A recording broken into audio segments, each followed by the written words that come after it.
Hello दोस्तों, स्वागत है आप सभी का हमारे यूट्यूब चैनल में। दोस्तों, आज की इस वीडियो में हम अर्धवार्षिक परीक्षा पेपर 2024-25 विषय सामाजिक विज्ञान कक्षा 7वीं का बिल्कुल 100% रियल पेपर देखने वाले, जो कि आपका कल अर्थात 21 तारीख को होने वाला है। तो फटाफट इसमें आपको सॉल्यूशन के साथ सभी प्रश्न उत्तर सहित आपको बताए जाएंगे और आपको पीडीएफ भी उपलब्ध कराई जाएगी। तो वीडियो के लास्ट में आपको बताया जाएगा कि पीडीएफ आपको कहां पर मिलेगी। तो सबसे पहले हम विकल्प देख लेते हैं। सही विकल्प का चयन करके लिखिए। प्रत्येक अंक एक निर्धारित है। प्रश्न क्रमांक 1 है, किसानों की बस्तियों को कहा जाता था। तो यहाँ पर 4 ऑप्शन दिए गए हैं। तो किसानों की बस्तियों को जो कहा जाता था, यहाँ पर उर कहा जाता था। सी नंबर का विकल्प इसका उत्तर होगा। इसके बाद दूसरा प्रश्न दिया गया है यहाँ पर, निम्न में से एक मंगोल शासक था। तो इसका जो आंसर हो जाएगा बी नंबर का ऑप्शन, इसका आंसर हो जाएगा चंगेज खान हो जाएगा। तीसरा प्रश्न है, पृथ्वी की सबसे भीतरी परत है। तो इसका जो आंसर हो जाएगा बी नंबर का ऑप्शन क्रोड, इसका उत्तर हो जाएगा। इसके बाद चौथा प्रश्न दिया गया है। तो यहाँ पर चौथा प्रश्न है, हमारे लोकतंत्र की प्रमुख विशेषता है। तो इसका जो आंसर होगा बी नंबर का ऑप्शन समानता, समानता इसका उत्तर हो जाएगा। पांचवा प्रश्न है, विधानसभा के सदस्य कहलाते हैं। तो इसका आंसर जो हो जाएगा डी नंबर का ऑप्शन विधायक कहलाते हैं। इसके बाद निर्देश दिया गया है, प्रश्न क्रमांक 6 से 10 तक आपको रिक्त स्थान दिए गए हैं। प्रत्येक जो है एक अंक निर्धारित है। छठवां खालिस्तान है, कावेरी डेल्टा में खालिस्तान नाम से प्रसिद्ध एक छोटे से मुख्य परिवार की सत्या थी। तो यहाँ पर आप उत्तर में लिखेंगे इस प्रकार से, मुठटी रियार, इस प्रकार से आपको उत्तर लिखना है। इसके बाद सातवां खालिस्तान, आग्नेय सेल को खालिस्तान सेल भी कहा जाता है। तो सातवें खालिस्तान में आग्नेय सेल को जो है प्राथमिक सेल भी कहा जाता है। तो सातवें खालिस्तान में आपको प्राथमिक लिखना है। आठवां खालिस्तान है, खालिस्तान राज्य का संवैधानिक प्रमुख होता है। तो जो राज्यपाल होता है राज्य का संवैधानिक प्रमुख होता है। तो आठवें खालिस्तान में आपको राज्यपाल लिखना है। नौवां खालिस्तान है, लड़के लड़कियों में लिंग भेद के चलते लड़कों को खेलने के लिए है तथा लड़कियों को दी जाती है। तो यहाँ पर जो खालिस्तान है इसमें आपको खुला मैदान है, इसमें आपको क्या लिखना है, खुला मैदान। इस प्रकार से आप उत्तर में लिखेंगे खुला मैदान। और जो नौवीं खालिस्तान का दूसरा खालिस्तान है, इसमें आप घर के काम है, इसमें लिखेंगे, क्या लिखेंगे उत्तर में, घर के काम। इस प्रकार से आपको उत्तर लिखना है। इसके बाद 10वां खालिस्तान है, भारत में खालिस्तान वर्ष के अंतराल में जनगणना होती है। तो 10 वर्ष के अंतराल में। इसके बाद अति लघुत्तरीय प्रश्न दिए गए, प्रश्न क्रमांक 11 से 16 तक। तो सबसे पहले आप प्रश्नों को देख लीजिए। तो यहाँ पे प्रश्न क्रमांक 11 जो कि 2-2 अंक के प्रश्न पूछे गए। चोल वंश द्वारा सत्ता किस प्रकार प्राप्त की गई थी। प्रश्न क्रमांक 12 है, कुतुब मीनार की दीवारों पर उत्कीर्ण अभिलेख किस भाषा में। पहले आप प्रश्न क्रमांक 11 से 16 तक प्रश्न देख लीजिए, फिर इसके बाद आपको एक साथ उत्तर बताए जाएंगे। इसके बाद प्रश्न क्रमांक 13 है, वर्तमान राज्यों के आधार पर गोंड जनजाति के लोग किन राज्यों में निवासरत हैं।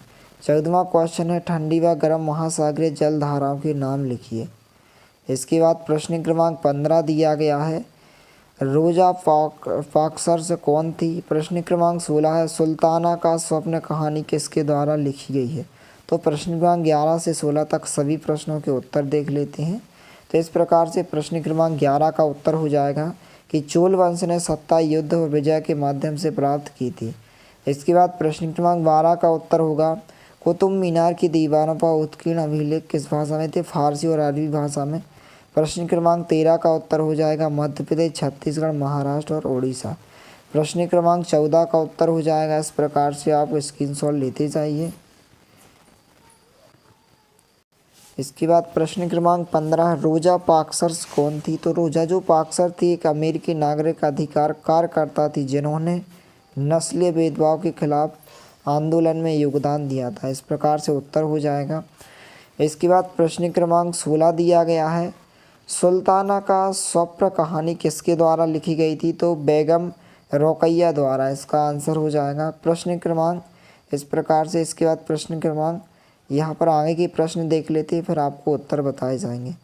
तो यहाँ पर प्रश्न क्रमांक 17 से जो 22 तक क्वेश्चन है, प्रत्येक प्रश्न यहाँ पर 3 अंक का है। तो सबसे पहले आप प्रश्नों को देख लीजिए। प्रश्न क्रमांक 17 है, मुगल प्रशासन में जमींदारी की क्या भूमिका होती थी। प्रश्न क्रमांक 18 है, रानी दुर्गावती को गढ़कटंगा की बागडोर क्यों संभालना पड़ी। प्रश्न क्रमांक 19 है, मानव अपने पर्यावरण में किस प्रकार परिवर्तन कर रहे हैं। प्रश्न क्रमांक 20 है, सेल किसे कहते हैं, सेलों के प्रकार लिखिए। इसके बाद प्रश्न क्रमांक 21 है, सरकार द्वारा नागरिकों के कर टैक्स क्यों लिया जाता है। प्रश्न क्रमांक 22 है, प्रेस वार्ता से क्या आशा है। तो प्रश्न क्रमांक 17 से 22 तक के उत्तर देख लेते हैं। तो इस प्रकार से प्रश्न क्रमांक 17 का उत्तर हो जाएगा। फटाफट आप स्क्रीनशॉट ले लीजिए, यहाँ से यहाँ तक इसका आंसर हो जाएगा। इसके बाद प्रश्न क्रमांक 18 का उत्तर हो जाएगा। फटाफट आप स्क्रीनशॉट लेते जाइए। इसके बाद प्रश्न क्रमांक 19 का उत्तर होगा, मानव अपने पर्यावरण में किस प्रकार परिवर्तन कर रहे हैं। तो यहाँ से यहाँ तक इसका आंसर हो जाएगा। इसके बाद प्रश्न क्रमांक 20, सेल किसे कहते हैं, सेलों के प्रकार लिखिए। तो सेल जो है पृथ्वी की ठोस परत होती है। इनके 3 प्रकार होते हैं, आग्नेय सेल, अवसादी सेल और रूपांतरित सेल। इसके बाद प्रश्न क्रमांक 22 का उत्तर हो जाएगा। फटाफट आप स्क्रीनशॉट लेते जाइए। इस प्रकार से प्रेस वार्ता से क्या आशा है।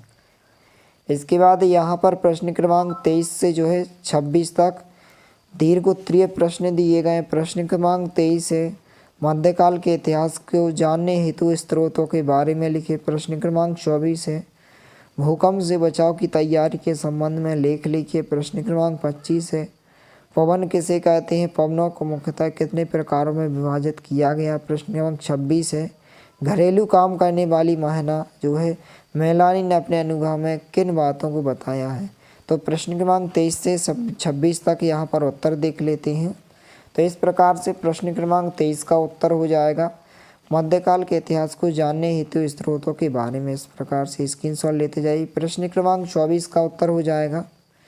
प्रश्न क्रमांक इसका 26 का उत्तर हो जाएगा। और यदि आप इस PDF को डाउनलोड करना चाहते हैं तो आप हमारे व्हाट्सएप ग्रुप को ज्वाइन कीजिए। नीचे डिस्क्रिप्शन बॉक्स में लिंक दी गई, तो व्हाट्सएप ग्रुप पर आपको इसकी PDF उपलब्ध कराई जाएगी। मिलते हैं अगले वीडियो में, तब तक के लिए जय हिंद, वंदे मातरम।